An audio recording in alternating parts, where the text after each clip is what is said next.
est-ce que je peux vous demander votre histoire personnelle avec l'Iran, avec ce pays? C'est assez simple, je suis franco-iranien, j'ai la double nationalité, je suis né en France, grandi en France, mais de parents iraniens qui sont venus en France pour poursuivre leurs études au moment de la Révolution, pas du tout pour des raisons politiques.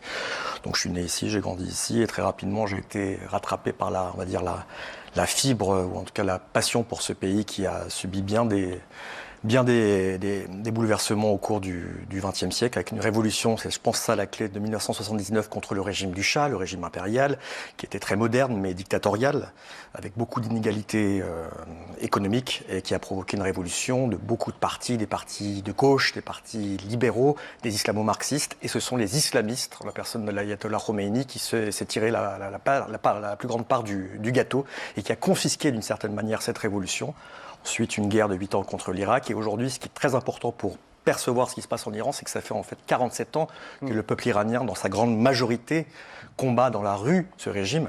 Sauf qu'à chaque fois, que ce soit en 2009, en 2017. C'est pas les premières manifestations, ça. On en a parlé tout à l'heure. Sixième vague de manifestations. Sixième vague de manifestations. Mais est-ce que ces manifestations-là, celles qu'on voit depuis quelques jours, elles ont quoi de différent? Elles sont sans précédent dans leur ampleur. Il y a eu 40 civils qui ont été touchés par les manifestations dans environ 27 provinces sur les 31 que compte la République islamique d'Iran. Ainsi, les rues de Téhéran sont remplies, comme on peut le voir justement sur ces vidéos, comme jamais on a vu les rues de Téhéran remplies par des slogans qui visaient au départ la vie chère, mais qui visent aujourd'hui la personne de l'ayatollah Khamenei, le véritable chef de l'État iranien. Ça, vous dites, après toutes les manifestations qu'il y a eu depuis toutes ces années, il n'y a jamais eu des images comme ça? Pas en tout cas depuis 2009. Et en 2009, c'était pas contre le régime, mais contre l'ancien président ultra-conservateur Mahmoud Ahmadinejad, dont la réélection était contestée. Là, on a des gens qui sont dans la rue de tous âges, de toute classe sociale, qui sont là debout pour l'Iran, contre la République islamique et son idéologie. Sauf que depuis maintenant environ 2 semaines, ils se font massacrer à huis clos parce que... Non, j'allais vous demander quelle était l'ampleur, en fait, si toutes les villes, les grandes villes, les villes moyennes, les plus petites villes étaient touchées. Est-ce qu'on a des données là-dessus? Oui, comme je l'ai dit, on a environ près d'une centaine de villes, 92 je crois, dans une grande majorité des provinces iraniennes, de l'est, on va dire de Tabriz dans le nord-ouest, à Zahedan dans le sud-est, de Hamedan à l'ouest à Mashhad dans le nord-est, une ville sainte, berceau de l'islam chiite, y compris à Qom, la ville de Qom, et pas Rome, mais Qom, qui est le berceau des ayatollahs. C'est tout l'Iran, en tout cas une grande partie de la population qui est dans la rue et qui réclame la fin de ce régime. Le problème étant que ce régime est armé jusqu'aux dents, qu'il a l'apanage des outils de répression. Il s'en sert. Et qui s'en sert avec des chiffres qui sont terribles. On parle aujourd'hui de plusieurs milliers de morts. Certaines ambassades ont compilé des chiffres qui vont jusqu'à 8000 victimes. Ce sont les chiffres des ambassades. Ce sont les chiffres des ambassades occidentales en Iran, oui. Comment vous avez échangé avec les contacts sur place? Alors au départ, c'était beaucoup plus facile. Même si avant qu'ils coupent Internet. Avant qu'ils coupent Internet, à savoir que via les réseaux sociaux en Iran, Internet est filtré, mais la plupart des Iraniens utilisent notamment WhatsApp par exemple, ou Signal par le biais de serveurs VPN qui permettent de contourner la censure des ayatollahs. Ça marche plus? Ça marche plus. À chaque fois qu'on envoie un message, maintenant c'est une barre. Une barre, ça veut dire qu'ils ne le reçoivent pas. Le pays est coupé. Et je ne parle même pas des communications téléphoniques. Aujourd'hui, alors il y a quand même jusqu'à ce matin, quand on appelait, le numéro était non attribué. Aujourd'hui, ça sonne, mais ça sonne dans le vide. Personne ne répond. Est-ce que vous pensez que ces contestations massives vont durer encore plusieurs jours?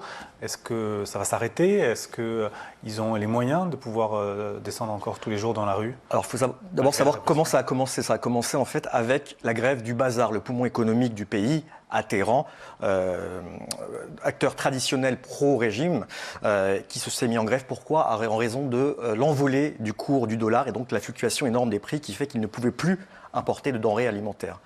Il faut également rappeler que les sanctions internationales, notamment contre le nucléaire iranien, aggravent la situation économique, et ceci depuis des années en Iran. Et en fait, étant donné que ça fait 17 ans que les Iraniens manifestent de manière assez régulière et qu'à chaque fois ils sont reprimés dans le sang, la moindre étincelle et sert de prétexte à sortir dans la rue. Ça a été le cas avec le cours du dollar, c'était le cas il y a 3 ans, comme vous l'avez bien traité, le mouvement Femmes, Vie, Liberté après la mort de Mahsa Amini. C'était encore le cas en 2019, après la hausse subite du prix de l'essence.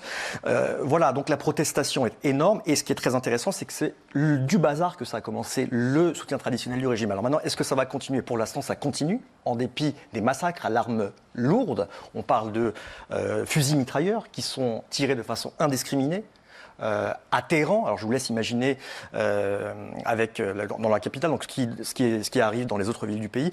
J'ai pu m'entretenir avec des médecins en pleurs, justement, qui sont complètement tétanisés par ce qu'ils voient, à savoir des centaines de cadavres qui sont entassés dans les hôpitaux, dans les morgues. On a pu avoir des images, notamment dans le centre médico-légal de Carizac, comme on le voit derrière vous, où on a des corps entassés. On appelle juste les familles pour qu'elles viennent identifier les contestataires, en sachant que même dans les hôpitaux, les blessés, en fait, ont les plus grandes difficultés à être traités parce que les forces de sécurité viennent pour prendre leur identité et ensuite les emprisonner une fois qu'ils sortent de l'hôpital. Donc la situation est très difficile et le principal mot qui sort quand qu'on peut avoir ces gens-là, ces médecins au téléphone, c'est « on est tout seul, venez-nous en aide ».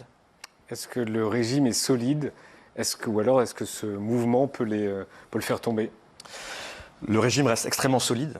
Le régime, comme je l'ai dit, a l'essentiel de l'arsenal militaire. Alors il a pu y avoir des violences de part et d'autre, notamment dans les régions périphériques de l'Iran, à l'ouest ou à l'est. Mais dans la grande majorité, ces manifestations sont pacifiques et elles sont réprimées par les forces de l'ordre, par les miliciens pro-régime, les Bassidji, par les gardiens de la Révolution qui tirent à l'arme de guerre sur des manifestants, qui sont d'ailleurs manifestants ou pas. J'ai des témoignages de gens qui se promenaient dans la rue et qui sont morts aujourd'hui. Et donc, malheureusement, si je puis dire, on n'a pas aujourd'hui de défection, on ne voit pas de défection au sein du régime. On a une population qui est totalement seule face à un régime dictatorial qui a décidé, sous l'égide de son principal chef, le guide suprême, l'ayatollah Khamenei, de mater sa propre population dans le sang, quel qu'en soit le prix. Pourquoi? Parce que cette personne que l'on a derrière vous, le guide suprême, ça fait maintenant 37 ans qu'il est au pouvoir. Il n'a jamais accepté la moindre réforme au sein du régime. Voilà pourquoi la population est extrêmement en colère, la population n'en peut plus des mots-là. Comment on peut les aider, les Iraniens? Vous disiez tout à l'heure, quand vous demandez de l'aide, comment on peut, la communauté internationale, comment elle peut intervenir? Alors moi, au niveau individuel, je pense qu'il faut sensibiliser tout le monde autour de ce qui se passe en Iran, parce qu'il faut quand même saluer le courage monstre de cette jeunesse, oui, et pas que iranienne, qui défie les balles. C'est aujourd'hui vraiment la liberté ou la mort, et beaucoup en ont payé le prix. Maintenant, la question, c'est de faire payer un prix au régime islamique. Moi, je me souviens du mouvement Femmes, Vie, Liberté en septembre 2022. La réaction européenne avait été assez timide. Il n'y avait eu que quelques sanctions décidées au niveau de l'Union européenne. Ça n'avait pas dissuadé le régime de poursuivre et de mater la répression de l'œuf. Aujourd'hui, il n'y a qu'une seule personne en réalité qui a moyen de faire pression sur les mollahs. Alors ça peut être étonnant de le dire, mais c'est Donald Trump. Donald Trump aujourd'hui menace, pour la première fois un président américain menace le régime iranien de frappe, non pas en raison du nucléaire iranien, mais de la répression des manifestants. Et il dit au peuple de continuer de manifester. Alors ça c'est autre. L'aide est en cours. Oui, alors on ne sait pas ce que ça veut dire. Alors attention, je n'appelle pas à une intervention armée type irakienne de Donald Trump. En revanche, il a aujourd'hui les armes, les instruments de pression pour faire pression sur les régimes et pour faire comprendre au régime que s'il continue à tuer sa population, il y aura un prix à payer. On évoque éventuellement dans les jours à venir, peut-être la nuit prochaine, des frappes ciblées. À ce stade, on n'en est pas du tout. Des frappes, d'après ce qu'ils disent, en tout cas d'après ce que dit New York Times, ce serait des centres politiques du régime, des centres militaires, les outils de la répression contre la population iranienne pour envoyer un message fort. On peut tuer l'ayatollah ?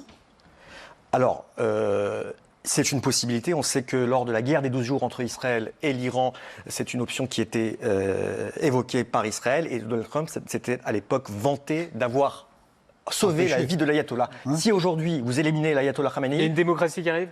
Non, ce n'est pas du tout ce que je suis en train de dire.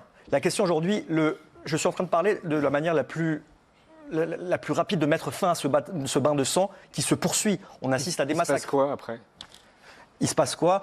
Ce qui est évoqué aujourd'hui, en tout cas au sein de l'administration américaine, ce serait de faire pression, notamment avec l'arme militaire, les frappes militaires, non pas pour renverser le régime, les Américains n'en sont pas capables. Tant qu'il n'y a pas de troupes au sol, qu'elles soient américaines ou d'un autre pays, il n'y aura pas de changement de régime. Et l'Iran, ce serait un bourbier pire que l'Irak. Maintenant, pour répondre à votre question, ce serait montrer, en tout cas par ce biais-là, par la menace de frappe, à certains éléments du régime, les moins durs, qu'il y a un prix à payer et que, de toute manière, à moyen terme, ce régime, comme on le voit, qui est secoué par une contestation depuis des années, est condamné et que, du coup, il faut que certains des éléments, on va dire, plus raisonnables, lâchent la personne du guide suprême, qui a 86 ans, qui est le représentant de Dieu sur terre en Iran et qui a choisi le tout répressif parce qu'il n'a pas d'autre choix. Et c'est la façon dont il gère ce pays maintenant depuis 37 ans pour la simple et unique raison que lui estime que lâcher du lest au niveau des manifestants, c'est faire ce qu'a fait Gorbatchev à la fin de l'Empire soviétique, à savoir favoriser son effondrement par la moindre ouverture. Gilles, je te pose aussi la question, est-ce que seul Trump peut faire quelque chose en Iran? Je suis infiniment moins compétent sur l'Iran, mais les discussions que j'ai eues avec les experts iraniens depuis plusieurs jours, je trouve, convergent sur moins de deux questions. Sur est-ce que ce régime peut tomber? La question, c'est comment. Et il y a une première question qui est, est-ce que c'est par une transition ou par une révolution? La transition, c'est ce que, vous citiez Gorbatchev, c'est ce qui s'est passé dans l'URSS de Gorbatchev. D'une certaine manière, c'est ce qui s'est même passé dans le Chili de Pinochet. Là, compte tenu de la nature du régime, je crois qu'il n'y a aucun doute qu'une transition est à peu près inenvisageable et que donc la question est de faire tomber le régime. Et donc la deuxième question, c'est est-ce que les Iraniens peuvent le faire tomber tout seuls ou est-ce qu'il y a besoin, en plus de la mobilisation et de la mobilisation dans la durée des Iraniens, d'aide extérieure, et c'est là où la question des Américains et la question des Européens, mais principalement la question des Américains se pose.